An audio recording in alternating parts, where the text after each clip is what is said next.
podcast, it can become news. You know what I mean? So someone asked him on the podcast who he would vote for recently. And Joe Rogan, like, he just talks, he doesn't think about his responses. It's conversational style. And he said, at this point, I would vote for Bernie Sanders. Okay. Nice. Which Joe Rogan has been mistaken for far right, but from people like, just because I don't know. So anyways, Ben Shapiro.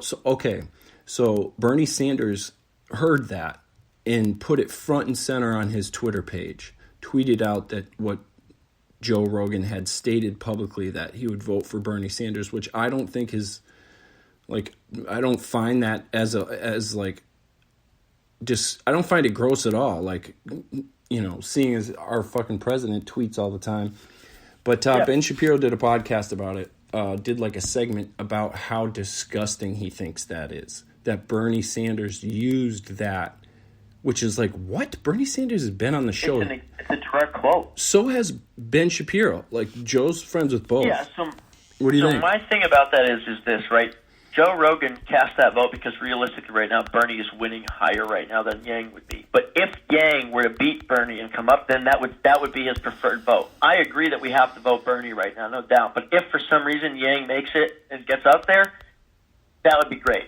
Yang would. I even argue to say that Yang might run Republican if he had his free choice into doing so. But the unfortunate thing is he's not going to run against Trump and cause that divide. The only chance he would stand is to run Democrat to win. Yeah. And so he's a smart man. Yeah.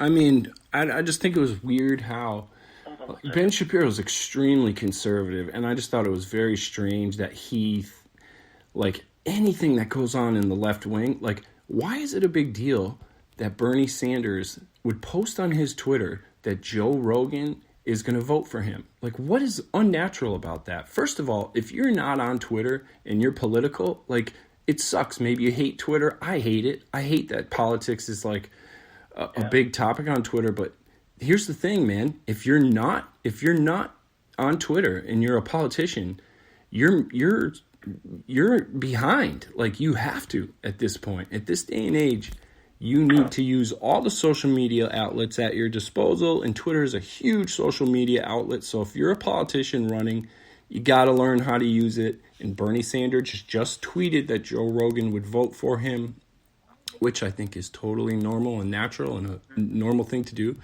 And it was a huge problem for Ben Shapiro, Ben Shapiro hates Bernie Sanders. They're both Jewish, and that's strange to me. I mean, maybe I find it strange that Ben Shapiro's so conservative and he's Jewish. That's like, usually the two don't go hand in hand in Massachusetts anyway. But so he did a little segment about that yesterday and really unloaded on Bernie Sanders. Do I think Bernie? Yeah, I'm looking sorry. No. I'm currently now getting a super important phone call. You got me 1 second. Yeah. No, take your time. That's just my take. That's my take on the whole thing. I would love to see Bernie Sanders in office. Do I think he's the perfect candidate? No. I think he's another old white man. I'm not... God, that sounds awful, but it seems like we have a long history of electing very old white leaders. Oh my God, so many things. My apologies. Yeah, no problem. So I just got... Let me tell you what just happened. Tell you what just happened. So you're talking about Bernie Sanders right now? Yeah. All right. I'm in a group called Trump supporters who want Yang to be president. Okay? Wait, what? Now listen to this. There was a Trump group that I'm a part of that has 150,000 people in it, right? And climbing every day. The owner of the group, his name is John Dooch. Excuse me if I just said your name wrong, brother, if you're listening to this. This guy's the admin of the group, the original creator. And a little while ago with that vape ban, he lost a business, and someone else in the group had a daughter with MS, and because of Trump's decisions, the prices are going up, and they both switched to support Yang. Okay? Why are you in a group that's... You're a Trump supporter? No, not at all. But this group is taken over by Yang support. So now it's full of angry boomers who support Trump that think that we hacked their group, when in reality, a man came to an educated decision and realized that Trump lied and did not do anything he said, if you even believed in that in the first place, and that Andrew Yang, now through education that they've received and understanding and research, is a way more educated decision. And so all day,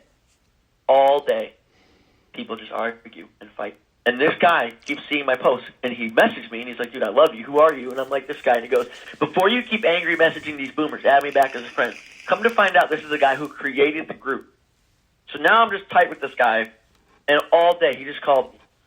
He's like, you got to check this out. So I have a post on there that's just going right now, and I said, everyone, like, boomers will post, how do I get out of this group that's been hacked? Get me out of here. Like, so what you're telling me is, you don't know how to leave a face group. Like, there's been women, it's not just women, but people who have said, we're going to call Facebook and ask them to get us out of this group. Like, the things that I see in here, Jed, make me realize the type of people that voted our president to be in the country. People that literally are so angry.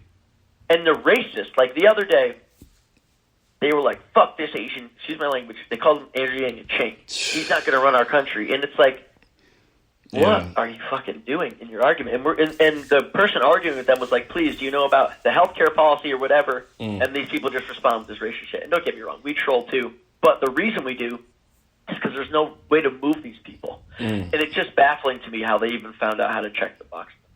But I think if you want to be edited, it's just hilarious cannon fodder that I get all day. But the reason it's nice is because if you get, now the other group that we merged into here is 650,000 people. That's just a Yang group. Oh, if you imagine what? That 750,000 people. This is the group that you're a part of, and you're talking to the guy who. And just imagine, like, that's almost 1 million fucking people. That actually can have an impactful decision. Of course. If you're working together and strategizing. So I just think it's crazy that everyone says, oh, my vote doesn't count, or like, we're all sheep. And like, no. There are things that are out of our control, but when you amass 1 million people, that's an interesting discussion that can then be, raised. So, are you guys all trying to? Is the goal of the group all to agree on the? I just want to say that I made a phrase now, and I coined it. If you hear it anywhere, it's called Yang Train Toot Toot. I like that. Yeah. So you talked about segments earlier, and I do think that's a good idea. And I think one of the things that I think both of us are fairly adequate at doing is writing a statement. I think both of us can I think that's something that we're similar in that respect. We're good at writing a statement. So if you want to I think that wouldn't be a bad, I definitely like the local hero stuff. Fresh Side is a good, that was a good little air grab there. Because Fresh Side is fucking good, dude. If you're in Amherst and you want something, is good. Yeah, just get one of those T-rolls, spicy tuna T-rolls or whatever. They have a beef tenderloin there that they put over rice. It's a lunch special that's $7, and it's just a little like braised beef with tenderloin, and it's just rock your world, yeah. Yeah, they do a little bit of. There's 2 different cuts in it. You can tell, but it's fire. They have these little pickled radishes on the side. Oh man. Yeah. I think we should do a segment where we write our paragraph, because I seem to have like a statement each week that I want to get out, and I usually use Facebook, which I've been told by my friends, like my real in-person 3-dimensional friends, that a lot of people on Facebook, it seems to be the same group of people who like my comments, and I used to post a lot about Rachel, like when I was feeling very deeply about her or sentimental, I would post a thing. And I'm trying to now just avoid posting things that are shed any light on like the time she was sick, because that was a very short period of her life. So I'm starting to really miss her in general, and being alive and healthy with her in those years. So, but I've heard from the people that I'm friends with, they've said, hey man, your Facebook, it's pretty cool. You write, the way you write is nice, and we like it and everything, but you really should find a dedicated outlet for those statements. And it's true. Facebook really isn't for that. I don't know what I don't know if I'm a fan. I don't think I know. Well, first off, what's the purpose? I want to jump in and say, fuck anybody that tells you what something's for. No offense. Well, to yeah, those no, people. yeah. You know what? There's an unfucking follow button. What's Facebook for? Yeah, Connection of what? Yeah. Like, at the end of the day, what would happen if your Facebook got destroyed? It would be a collection of your things. You would be the person to That's carry. right. That's so if right. those moments are there, fuck that. Like, I make this joke. I finally got a TikTok, right? Fuck TikTok, first of all. Fuck goddamn that fucking bullshit. But I was laughing like, I remember MySpace, right? On MySpace, you edited the HTML of your page. You changed the background. You had a song that emanated what you were when you joined. You showed the eight people that were close to you and your top friends. MySpace was the shit. It was. Fuck anybody that says, yo, bro, this is on your Facebook. Like, the only thing that bothers me when I see on Facebook is when people lie about true facts.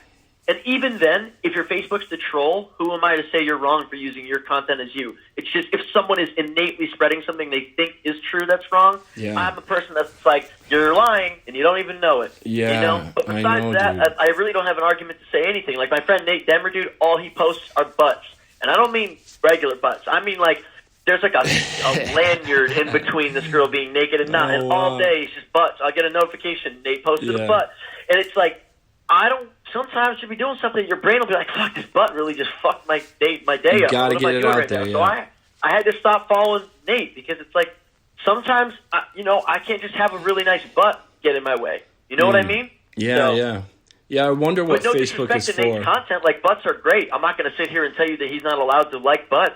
That's Right, weird right. for me to say. No king shame in the butt.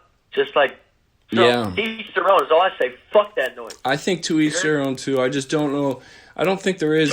Facebook is too big to like assign a purpose to Facebook. I definitely see people like sharing their family stuff, or like a lot of people really just want to hold on to something, remember something, so they post it on Facebook. And I started doing that as a way to save my thoughts, but I don't. The reason that I argue that that's better is because the specific thing that you're doing is try to remember things that are special and not Exactly. a certain volume of life. Like you're saying, what was I said something very similar. Like the other day I was trying to quantify something. I was like, don't matter. I've been alive for 27 years. If this feels bad, it's not mattered in the existence of life. And like you're saying, Rachel lived for many more moments than are quantified by it. Just because something bad happened to someone, oftentimes someone's like, oh my God, it's crazy that happened. It's like, yeah, but you know how many other things they accomplished and what they lived for? Yeah. If they were here right now, would you want their legacy to be that they drove off a cliff while they were texting? No, exactly. Right, yeah. Exactly. So, like, fuck that. And the thing that's great about Facebook is if you post things that are whatever you want, they come up yearly. It'll be like, hey, do you remember this? And it's like, that's nice. It is nice, that's man. a good feeling. So, like, I argue that there's a spectrum for it. I think for yourself, Facebook's perfect because you remind yourself the things that you're happy of, and it will come back yearly, and you'll be proud, and you can add to it. Copy and paste that shit, redo it next year. But for things that are about maturing through grief and not being like, I'm over this person, but this person will be with me forever, and understanding that experience and moving through, this is a great place for us to talk because we're friends and like have love. Absolutely, man. And so I think that's a good spectrum. I think that people are right and wrong in how they think, and they're so black and white, just like politics, that they don't realize that certain things are both resources and burdens. And if you use them properly, that's a great way to put they it, can be dude. gifts. That is a great fucking way to put it. I have to stop because we're running out of time, and then I'm gonna re-record. We're gonna do, if that's all right with you. Do you have time? I think that you know what? Fuck it. Let's do it. Do you have 20 more minutes? All right. Okay, good. Yeah. All right, we'll be back.